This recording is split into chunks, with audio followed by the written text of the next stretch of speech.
The primary focus of this last section of the chapter is on sleep disorders.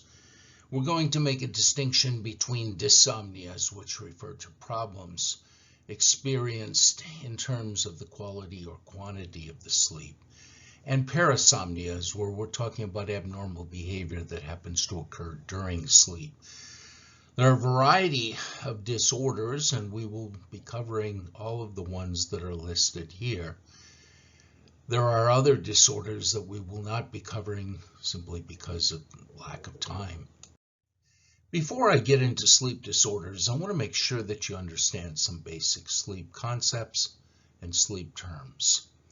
Rapid eye movement, or REM sleep, refers to the time during sleep when one is dreaming. Your eyes move rapidly during this period, and so it is possible to identify whenever someone is having a dream. We can also study the sleep process by using electronic instruments and appropriate measuring devices.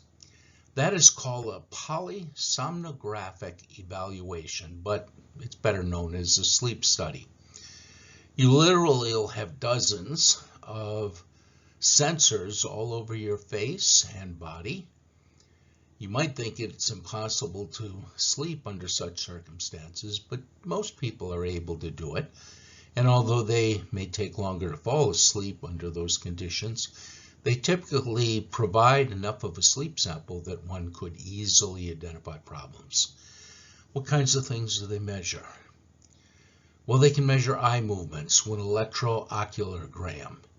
All it takes is 2 electrodes anywhere near the eye, because the eye has a huge potential difference between the front and the back. Any movement at all is going to be picked up easily by electrodes. You can also measure muscle movement by looking at the tension, the electrical activity that occurs when muscles move. You can measure the heart rate, which will speed up or slow down depending upon the situation during sleep. But most importantly, you measure brainwave activities. The differences between the various stages of sleep are determined by the brainwave activity on average. Also, both during sleep and during waking hours, activity, muscle movement, is very important. If you're not getting sufficient sleep at night, your muscle movements are going to be affected during the day. And if you're having difficulty sleeping, it may be because you're tossing and turning. We can measure that with what's called an actigraph. You know it much better by the brand name Fitbit. Most watches now, at least the smart watches, are able to measure such activity quite easily. 2 other terms that I want to introduce. One is sleep efficiency. For the sake of easy numbers, let's assume that you spend 10 hours in bed and it takes you 1 hour to fall asleep, and you sleep through the night after that. Sleep efficiency is a percentage of time that you are in bed and sleeping. So in that case, you are sleeping for 9 hours out of the 10 hours in bed, so sleep efficiency is 90%. Many people incorrectly believe that if you're able to sleep properly, you can fall asleep in 5 minutes. That, in fact, is not the case. If you are falling asleep in 5 minutes, you are sleep deprived. Most people require somewhere in the neighborhood of 20 to 30 minutes to fall asleep. And there's nothing you can do to speed that process up.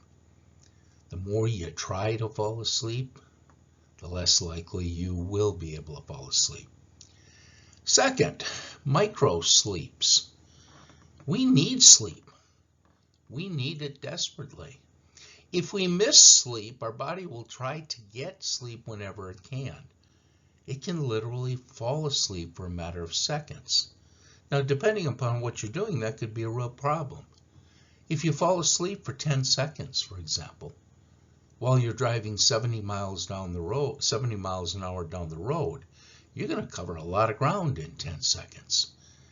You may not be aware of this, but someone who's seriously sleep deprived is more dangerous behind the wheel of a car than someone who is legally drunk. So let's start with the dysomnias. Insomnia is the most common of all the dysomnias. Here, you're having a difficulty in getting sufficient sleep.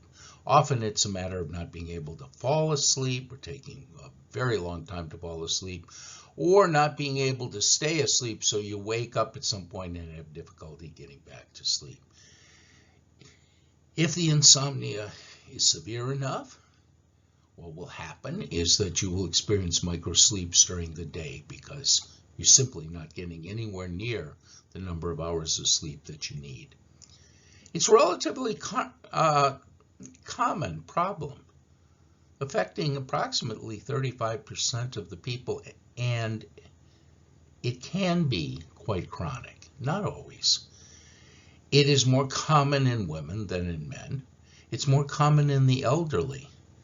In some cases, the insomnia may be due to the aches and pains associated with the problems that older people experience in terms of physical health.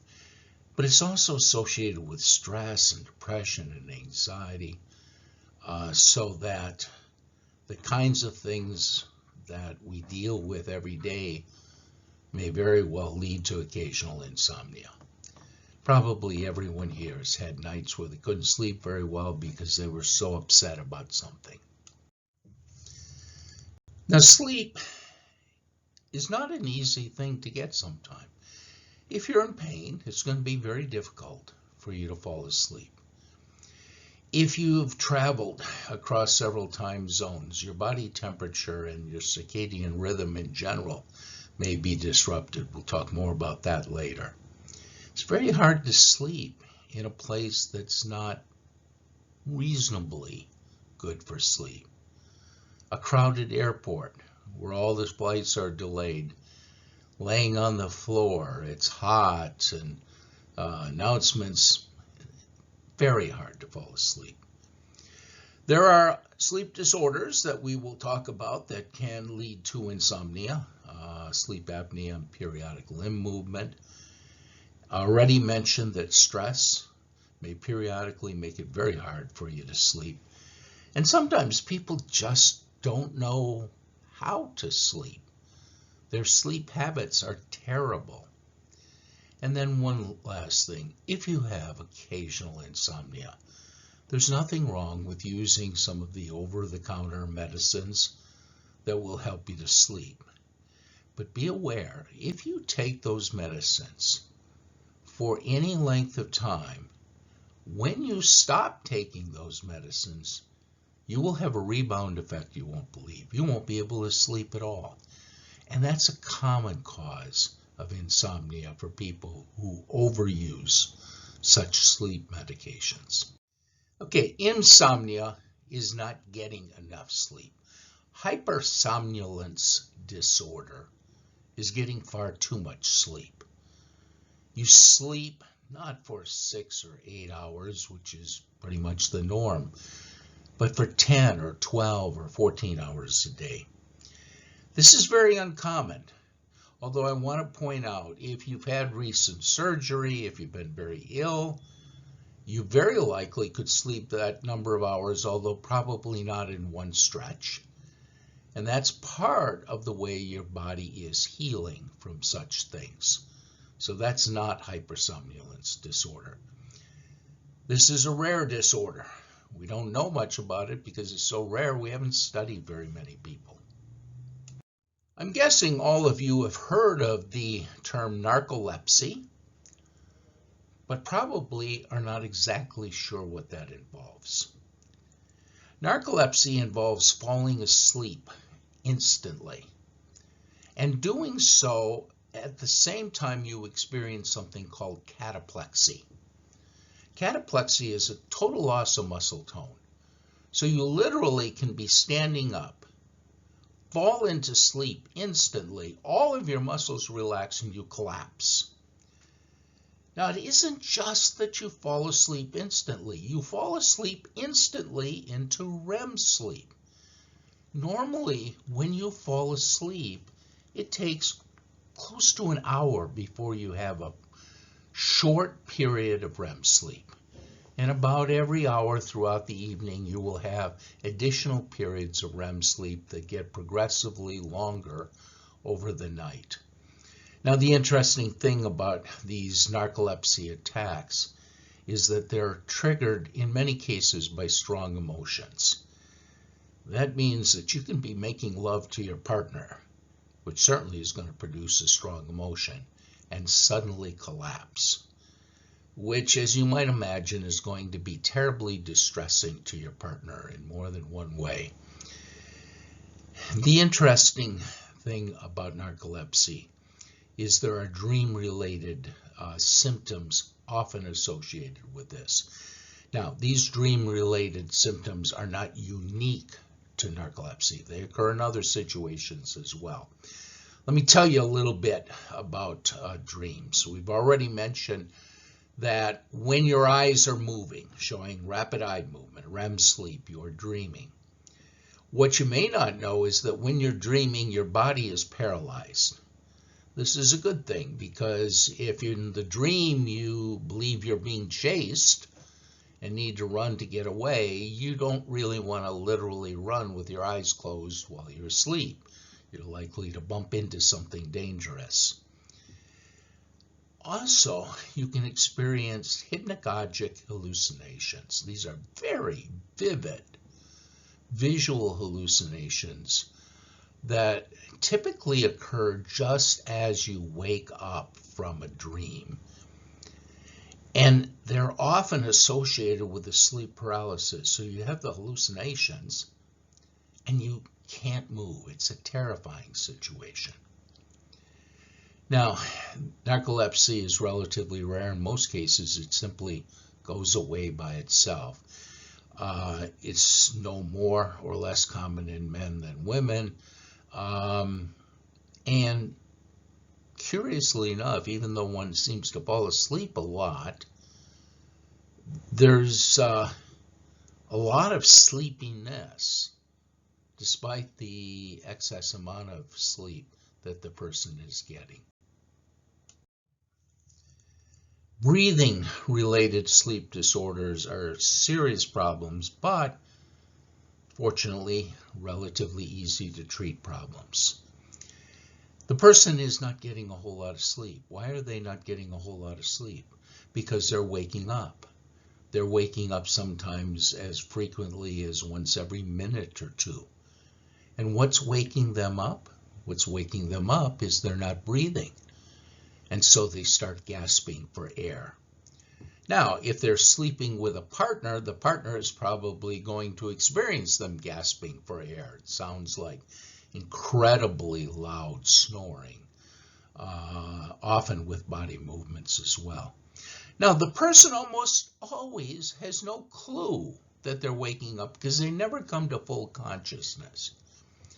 But the next day, they're dead tired as if they didn't sleep much at all. And that's because if you wake up every minute or two, you never get into the deep, refreshing kind of sleep that we need. So we're talking about a failure to dream, more often than not because you're blocking the airways, often associated with obesity and other kinds of physical problems. Typically, it's diagnosed with a sleep study, and it's treated with something called CPAP, which we'll talk about a little later. The obstructive sleep apnea that blocks the airways is by far the more common, but there's also a sleep apnea that we call central sleep apnea.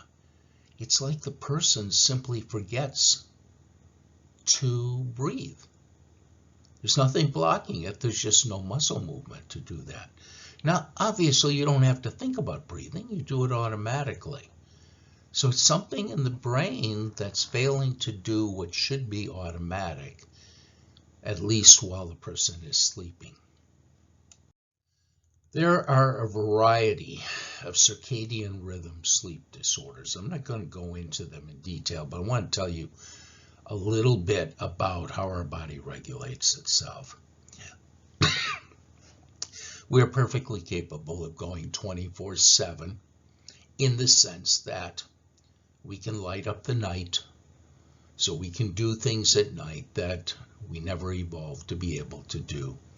And in cities like New York City, they talk about a city that never sleeps. And in fact, there are people that are working and playing somewhere in New York City all the time.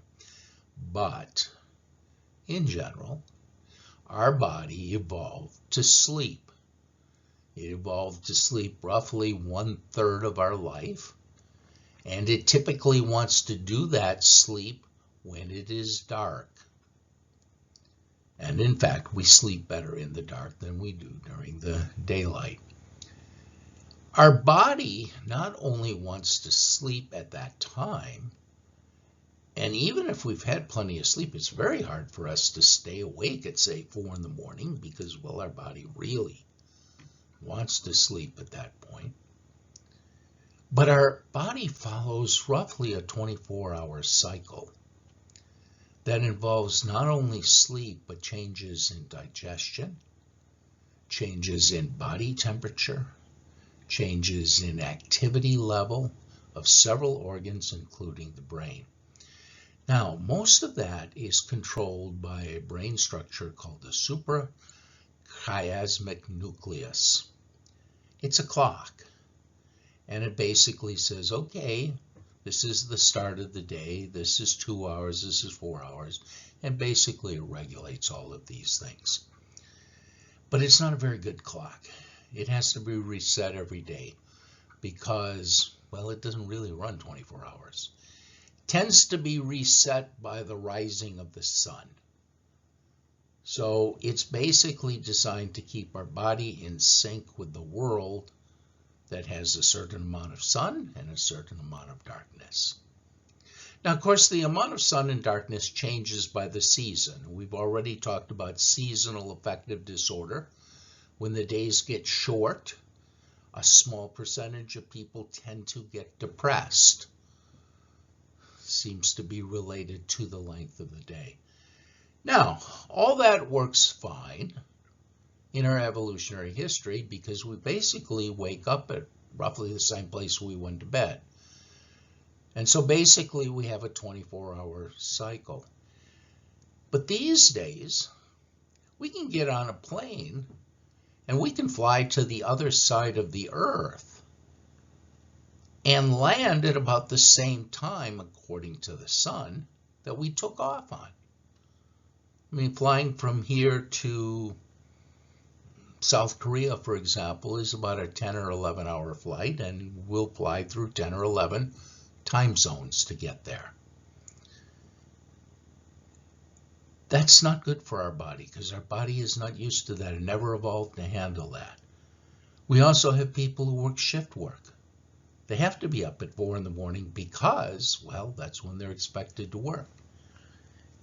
If you drive at 4 in the morning on the highways, you'll be surprised how many trucks are out there getting all of the things that you need the next day delivered to the places they need to be by the next day.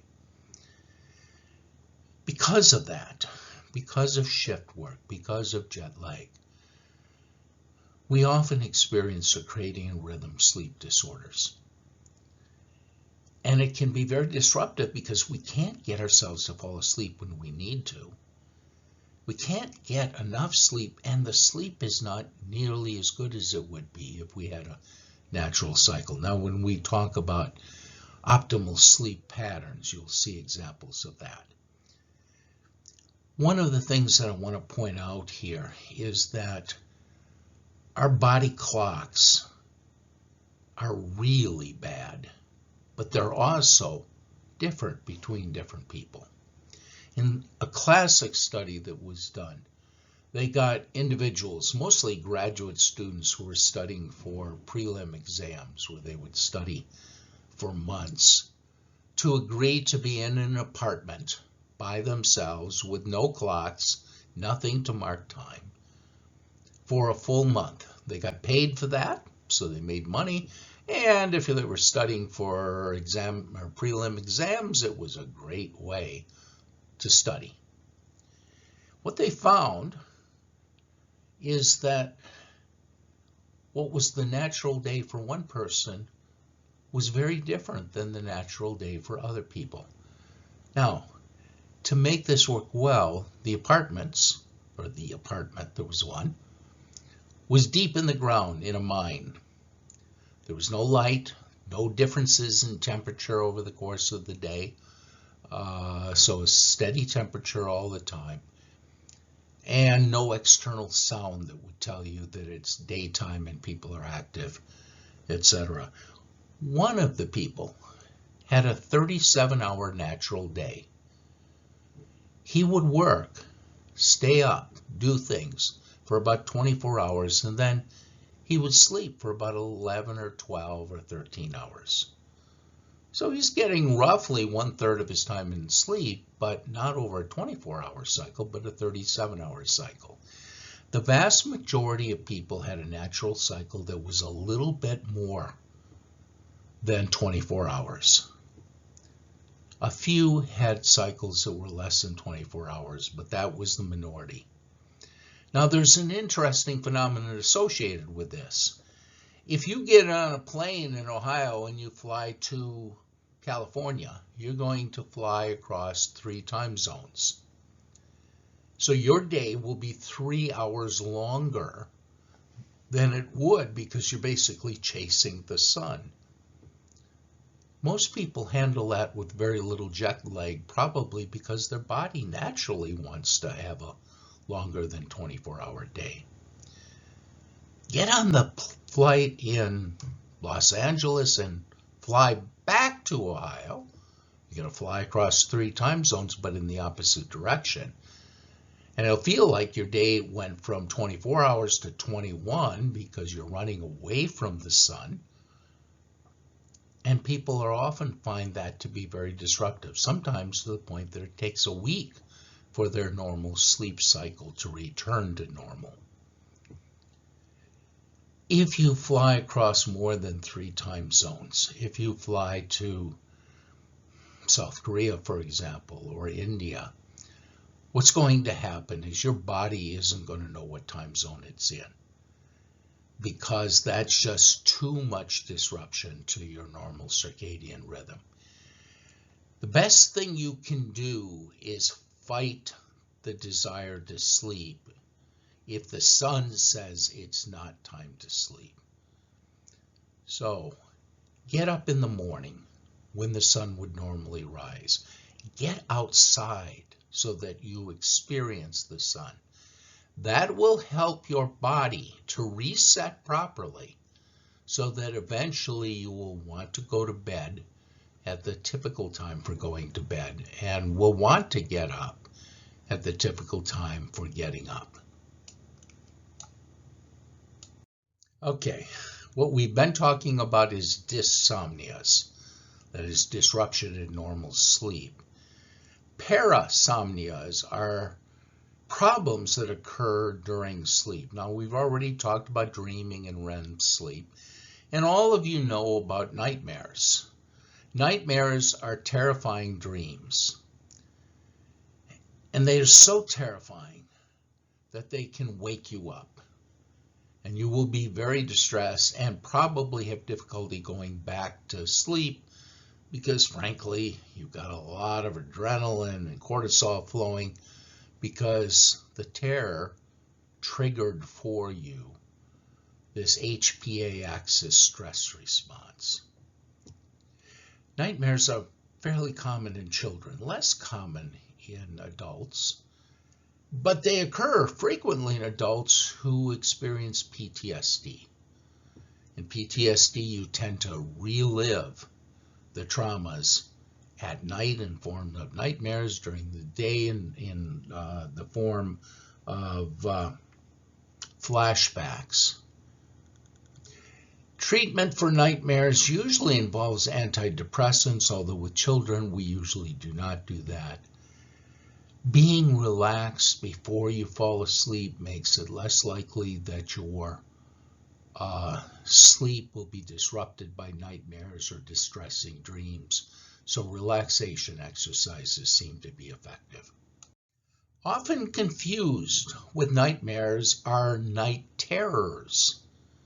Now, I mentioned that nightmares can be terrifying, and perhaps that's one of the reasons why people think sleep terrors are nightmares, but in fact they are not. First of all, sleep terrors are far more common in children. In most cases, the children simply outgrow them. Sleep terrors occur this way. In the middle of the night, at some point, the child just starts screaming. They're terrified. Parents run in to try to comfort them. And at some point, the child does get comforted and falls asleep. But when you talk to the child the next day, the child has no idea that anything happened because they never woke up. With nightmares, you wake up and you remember the nightmare because you woke up in the middle of it. With night terrors, what's happening is you're essentially experiencing a panic attack in the middle of the night. And it often does not awaken you. And again, this is more common in children than it is in adults, and we'll talk about why in just a minute. Now, the parents have no trouble remembering it because, well, their child is terrified and they don't know why, and they are worried that the child will wake up again, etc., and then are surprised to find out the next day the child didn't even know it happened. It turns out that it's not during REM sleep that terrors occur. It's in the transition between what we call stage 3 and stage 4 sleep. You have 4 stages plus REM sleep, and they're progressively deeper. So stage 1 is a light sleep, barely asleep. Stage 2 is a little deeper. Stage 3, stage 4. And you may remember that we identify these by the average brainwave activity in the brain. The transition between stage 3 and stage 4 is controlled in the brain stem, very close to a structure in the brain stem that you've heard about before called the locus coeruleus. That's what triggers panic attacks. Now, there is no template for wiring the brain. Remember, you've got about 100 billion neurons with, on average, 1,000 connections. So that's 100 trillion connections that have to be made. The way those are done, basically, is the brain just simply overwires. It just kind of follows chemical signals to wire and wire and wire. And then as we learn, we get rid of, it's called pruning, the connections that don't seem to serve any purpose. Because the locus coeruleus is so close to the part of the brain that triggers stage 4 sleep, there's probably some accidental wiring simply because of the close proximity. Now, it will be pruned at some point, so children typically do grow out of it without any need for special treatment. But for a while at least, when the brain says, okay, now go into deeper sleep, it's going to inadvertently send a signal that may be sufficient to trigger a panic attack.